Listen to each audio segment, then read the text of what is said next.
জাহান্নামে কেন অনেক নারী থাকবে জানেন? কারণ তারা শুধু নিজেরা অপরাধ করে না, যারা মুমিন মানুষের নূর তারা কেড়ে নেয়।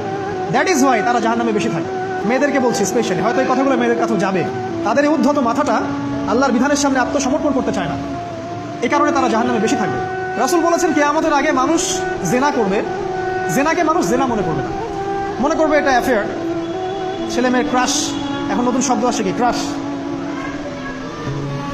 চোখে চোখে কন্ট্যাক্ট হবে, কো এডুকেশনের মাধ্যমে মোবাইল নাম্বার এক্সচেঞ্জ হবে, রাতের বেলা কথা হবে, ফোন হবে, তারপর চা খাবে, কফি খাবে, ঘুরবে, আস্তে আস্তে বেড়ে যাবে, তারপরে ব্রেকআপ হয়ে যাবে। তাদের কাছে সিম্পল, এটা খুব সিম্পল, সিলি ব্যাপার। আর কোরআনের কাছে এটা কি? জিনা। এক কথায় কি? জিনা। জিনায় লিপ্ত থাকা অবস্থায় দোয়া কবুল হয় না, কিন্তু মানুষ যদি এটা থেকে বের হয়ে তওবা করে আল্লাহর জন্যে, তার দোয়া অনেক বড় মানুষের দোয়ার মতো কবুল হয়।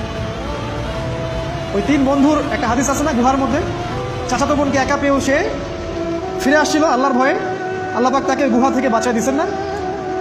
হাদিসটা পড়ে দেখবেন, অনেক বড় হাদিস। জিনা থেকে দূরে থাকলে হৃদয়ে নূর আসবে।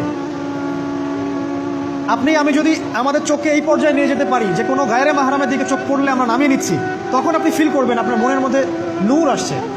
এই যে আমি এখন একটা লেকচার দিচ্ছি, আমার খুব ভালো লাগছে, ঠিক রাস্তায় যেতে যেতে যদি আমি 8-10টা মেয়ের দিকে তাকাই, আমার এই নূরটা উঠে যাবে।